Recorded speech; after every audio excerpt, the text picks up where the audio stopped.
Welcome to your Robbins Regional Wrap, your one-stop shop for all of your Houston County news. I'm Caitlin Heck. Each week we are taking you through what's happening in Houston, Warner Robins, Robins Air Force Base, and your neighborhood. A new memorial in Warner Robins will soon honor those who served in Vietnam. It marks significant progress amid years of ongoing planning, and some veterans say this recognition is long overdue. Hunter King talked with servicemen who say the memorial will have a lasting impact.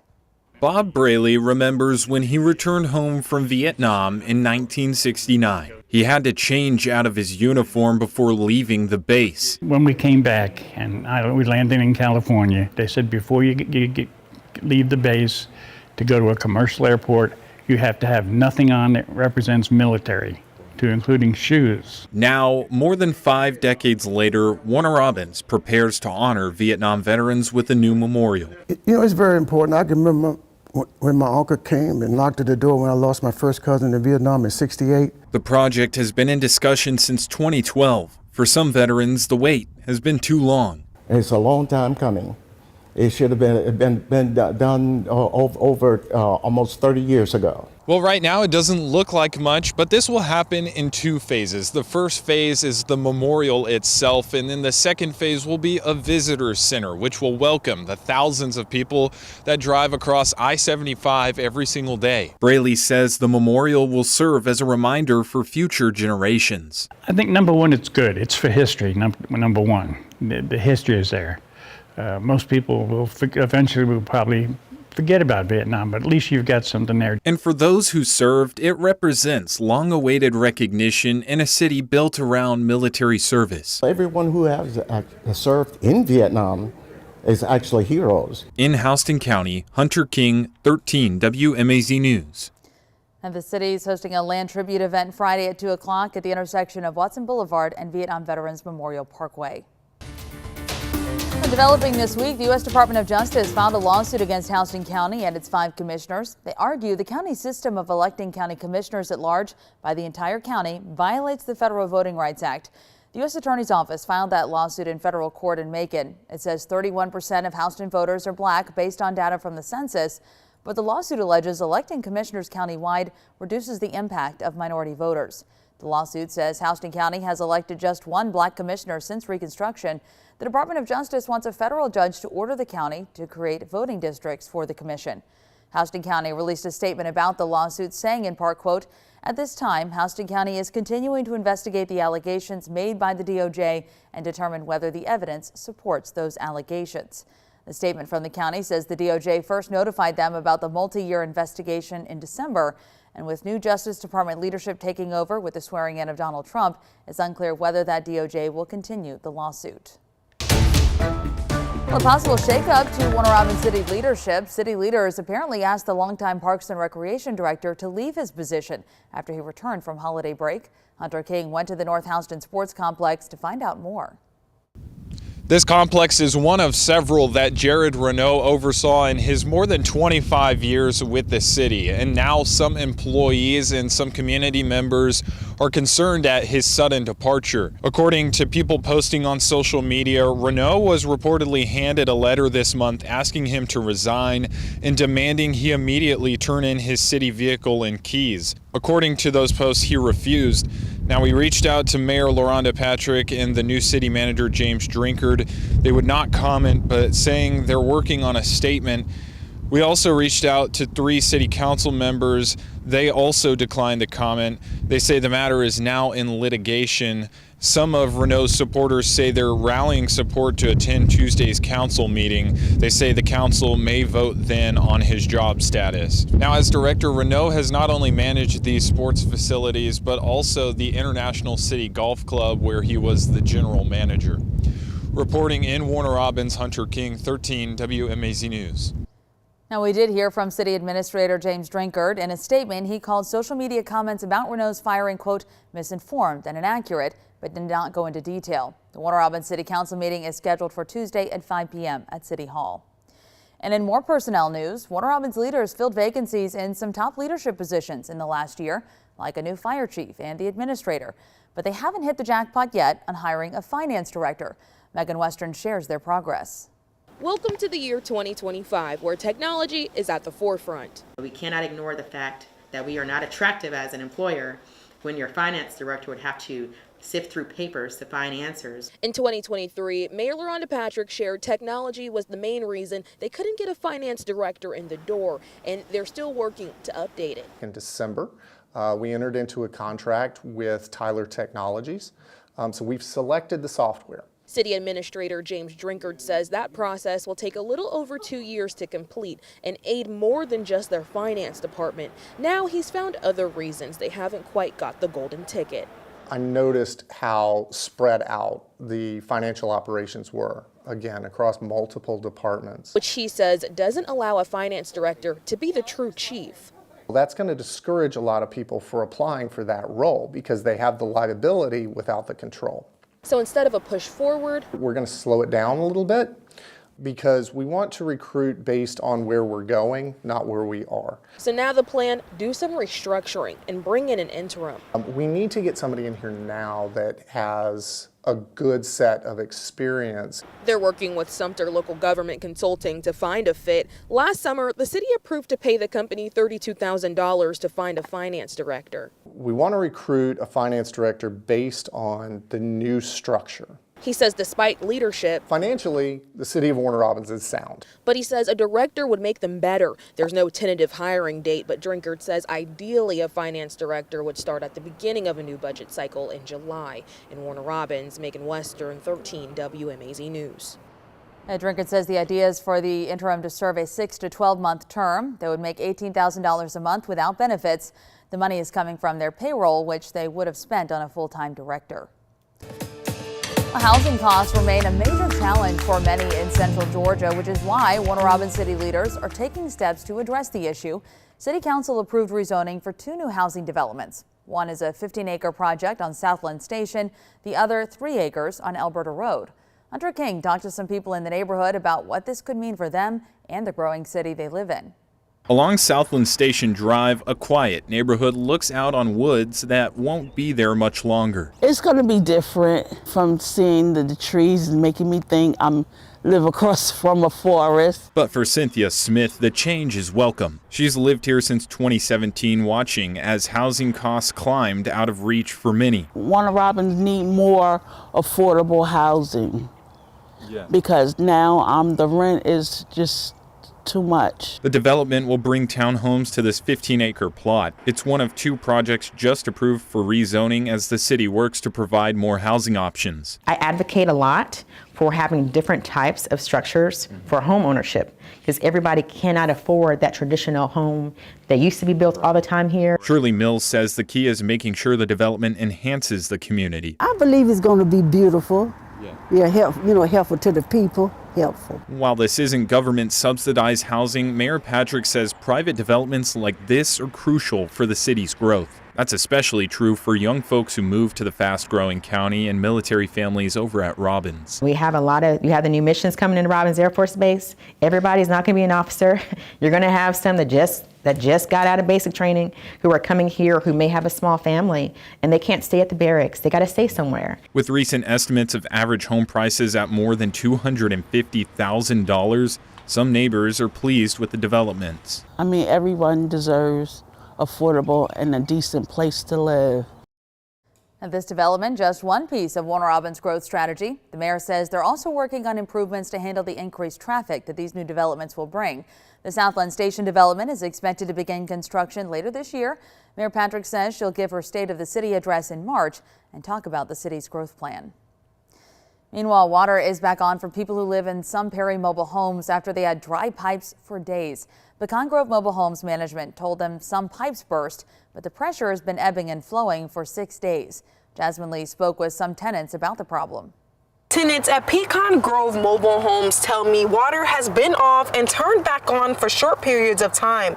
They're disappointed, but they say this isn't the first time. It's not just about me, it's about everybody. It's the talk of the week at a mobile home site that left nearly 70 tenants in distress after going 6 days with limited access to water. A crisis to us, everybody in the community. Very, hard on us and disappointed. John Strickland has lived in the complex for 4 months. He says Thursday morning his family woke up to dry pipes as they started their day. Going out to places and asking businesses if I could, get some water from them and be carrying it home to try to flush the toilet. He says management didn't tell them what the problem was until Sunday morning, but that it would be turned on and shut off.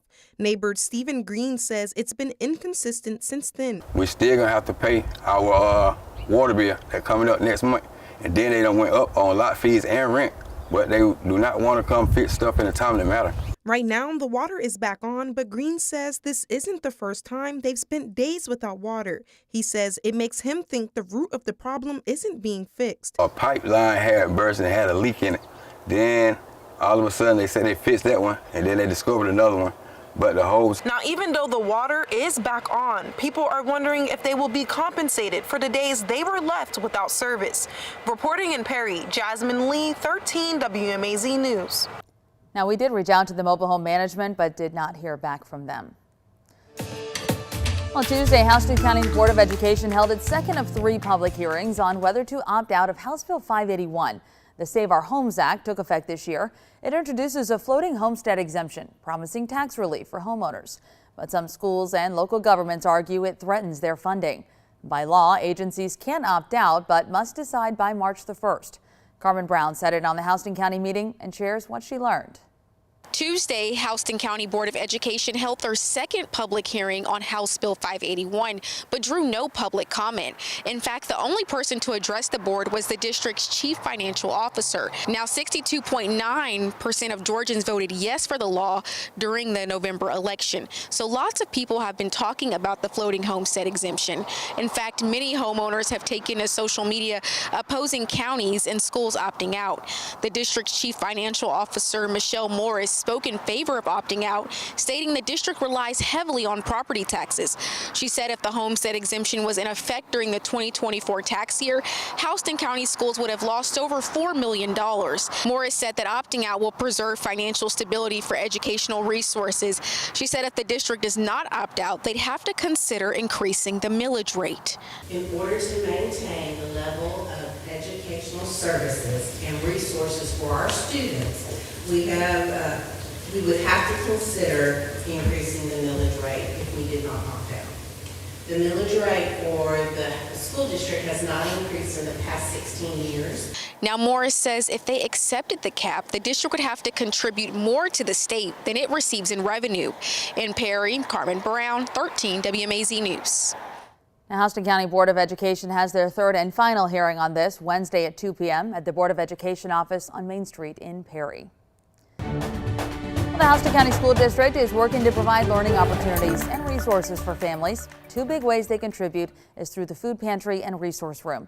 Recently, the Warner Robins Delta Sigma Theta chapter donated female hygiene products and other toiletry items to the Lindsay Student Support Center. The chapter says they donated to celebrate their group's Founders Day and empower students in need.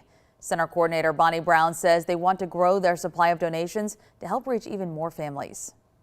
The food pantry depletes very quickly. As soon as we get food in, it goes out. So, that is a huge need for our district. We are always looking for donations of non-perishable items. Brown says the center welcomes donations of food, hygiene items, and clothing. They're open Monday to Thursday, 8 to 5, and Fridays, 8 to 4. You can find them on Tabor Drive in Warner Robins. Legislators from across the state are back in Atlanta for the start of a new session of government, and there are a list of priorities on the table, including plenty of budget discussions. Anissa Jones is one new freshman learning the ropes. She represents Macon and parts of Houston County. She said she hopes to shine a light on her constituents' concerns. Jones is taking over former Minority Leader James Beverly's seat. And Republican State House It's exciting, it's exhilarating. I'm just very proud to be able to be here for the constituents of House District 143, to be able to fight for the things that they're interested in and do the things that are right for Macon, Warner Robins, and Middle Georgia as a whole. And Republican State House representatives from Houston County say they plan to address inflation and property taxes. As they told Hunter King, they say it's to help Central Georgians keep more money in their pockets. Well, both of the state representatives that we talked to today say they're looking forward to the new legislative session. They're also looking forward to addressing some of the issues that matter most to their constituents here in Houston County. State lawmakers will kick off the new session with a focus on Hurricane Helene relief. But Senator Larry Walker says another key priority will put money back in taxpayers' pockets. We're going to return another $1 billion in tax to the Georgia taxpayers. So that'll be coming in 2025. We'll ratify that early in the session. Representative Shaw Blackman says the House will also work to lower income tax rates further. We used to be at 6.0, so we're at a flat tax, we're moving to 499, and we raised that standard deduction significantly, so we took a bunch of people off the tax rolls entirely. Both lawmakers say they'll tackle restricting civil lawsuits this session. We've seen some premise liability lawsuits where somebody was shot on a business owner's property after hours and not an invitee to the business, and got a huge multi-million-dollar award. So that just doesn't pass the smell test. With Houston County growing, the representatives expressed helping new folks in town. As a result, occupational licensing changes are on their agenda to help workers get certified faster. Reporting in Houston County, Hunter King, 13 WMAZ News. Governor Brian Kemp delivered his State of the State address and talked about school safety, lawsuit verdict reduction, and workforce development goals. From the Gold Dome to the Capitol, Inauguration Day for President-elect Donald Trump is happening soon. Central Georgians are packing up to make the once-in-a-lifetime trip to witness history in our nation's capital. And despite the freezing temperatures, nothing is stopping these Central Georgians from witnessing history. Oh, I'm tickled to death. I'm very excited. We've had our suitcases out on the table in there for weeks. Unlike the temperatures, spirits are high ahead of Inauguration Day. Ordered us some pack of socks, ordered us some gloves. We have hand warmers. I'm going to get those. My jacket's going to be warm. But Bundling up for a trip from the heart of Georgia to the heart of our nation's capital. I chose to spend my time door knocking for him. Wow. During his rally. My husband and I went out every Saturday and Sunday door knocking in our county since July. For some of President Donald Trump's biggest supporters, like Lamonte and Connie Mears, Denise Donnell, Janet Carter, and Shelley Rowell, this is the first time they'll see him in person. I want to be there, and this is my chance to go. But not for Roy Grenade and Eastman. We were able to meet Trump personally and spend about 10 minutes of time with him before he actually came on stage, and he was able to autograph my campaign banner. Most people only get to witness a presidential inauguration once in a lifetime, but Grenade witnessed President Jimmy Carter's ceremony when he was 8. However, I don't remember a thing. But this time around, we will be able to sit at the base of the steps of the Capitol, and then all other attendees that are not ticketed will actually be able to stand at the mall. I read somewhere where it said to expect to stand for 3 hours. it's taken months of planning for everyone. The first thing we did was emailed our congressmen to ask for inaugural tickets to the event, not knowing that we would ever get them. 5-Star Travels owner Ben Amerson's coordinated an excursion for dozens of Georgians. This will be my 3rd trip to D.C. with Ben. Well, my sister told me about it. She goes to church with Ben. She said, we're going to the inauguration. I said, no. I said, we want to go. And so I sent him credit card information and got our down payment in, and we're so excited. I saw an ad in the paper, and I called Janet and said, are you in? And she said yes. Keeping in mind to balance caution with the buzz of history. We've already discussed that we need to be on guard and watchful of our surroundings. I know they're bringing in 8,000 guardsmen. We're going to be having so much fun. We'll just go with the flow. Mm-hmm. Packed tight with history in sight. Now, the group going with 5-Star Travels leaves on Saturday morning and returns Tuesday night. Grenade and his group leave Sunday afternoon and return on Wednesday. When they get back, we'll of course follow up on their trip. Now, that is a wrap on what's happening throughout Robbins region this week. If you have a Houston County story you want us to share, go ahead and email us at news@13wmaz.com, and make sure you come back each Friday to get all your Houston County news and stories that matter to you. Thanks for joining us for your Robbins Regional Wrap.